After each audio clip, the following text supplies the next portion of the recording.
guys know. I'm going to ask you a couple of questions, and if you know the answer, I want you to raise your hand. Don't shout it out. We have a 5-second rule. You know what the 5-second rule is? But don't shout it out for 5 seconds. Shout it out for 5 seconds. Okay, I'm going to ask you a question. I'll hold it and raise your hand if you know, and then I'm going to say, okay, go, and I want you all to shout it out at the same time. How many Gospels do we have? Think. When I say go, I want you to shout it out. First thing comes to your mind. Ready? How many do we have? 1. You guys been to my class before? Most people say 4. Matthew, Mark, Luke, John. But you guys were right. There's only one gospel, 4 different versions. But there's a 5th gospel, a 5th version. And that's the gospel according to you. You know, it's interesting. We take from this book what we like, and we discard what we don't like. And let me give you an example. How many of you highlight your Bible highlighter, like I am, you know, with the yellow marker and stuff like that? Great. Most highlighters always have John 3:16 highlighted. For God so loved the world, gave his only begotten Son, whoever believeth. Am I right? Automatic. How about John 10:10? Most have that underlined too. You know what it says? I have come that you might have life and have it abundant. Oh, I love that one. I like that. Double paint.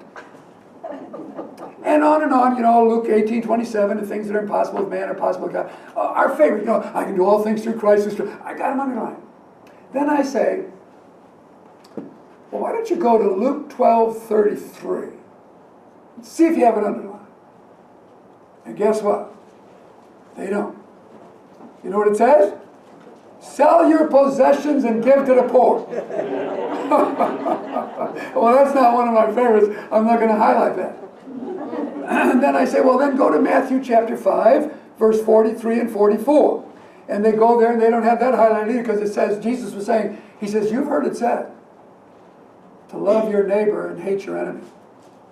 But I tell you, love your enemy and pray for those who make your life miserable. How many got that underlined? I don't like that one. You see what I mean about we take what we like and we discard what we don't like. Someone put together a beautiful poem. It's called The Gospel According to You. And it goes like this. If none but you in the world today had found the Christ as your lifelong way, would the rest of the world look close at you to find the path that is straight and true?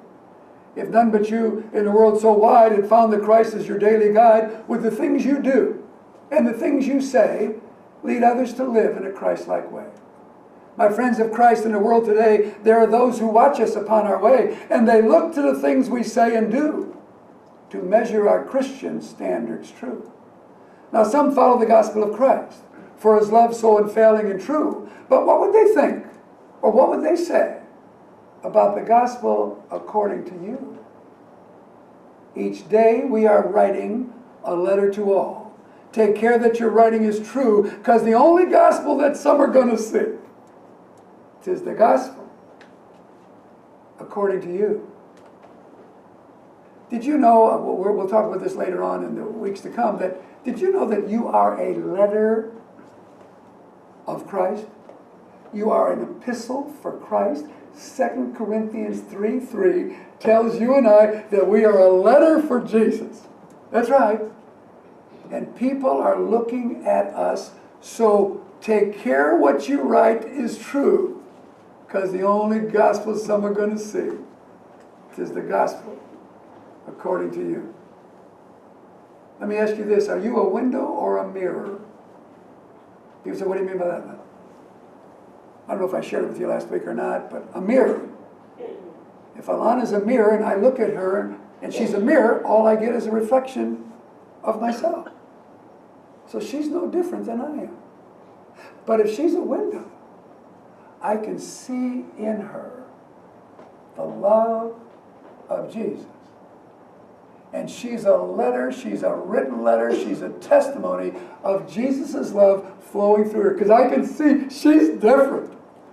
She's different. She's loving me even though I'm unlovable. I hear this all the time. People say, Len, how are you going to love people that are unlovable? I can't. You don't know what they did to me. I said, I got people I don't love either. You don't know what they did to me. I don't love them. But Jesus does. And he's my life. And when I yield to the Spirit life within, he can love them. He can handle it. I can't handle it. But I give it to him. Trust in the Lord with all your heart and lean not on your own understanding. Let him do it in and through you. I'm going to tell you, when you start to practice that, practice it. It's going to take some time. We talk about it later in the lesson. You will find such great joy, because joy is a fruit of the what? You can't produce that in the flesh. Paul's in prison in Philippians. He's going through the most difficult time of his life, and he writes a letter all about what? Joy. Unbelievable. Only a God thing could make that happen. Praise be to God. It is no longer I, but Christ in me, living his life.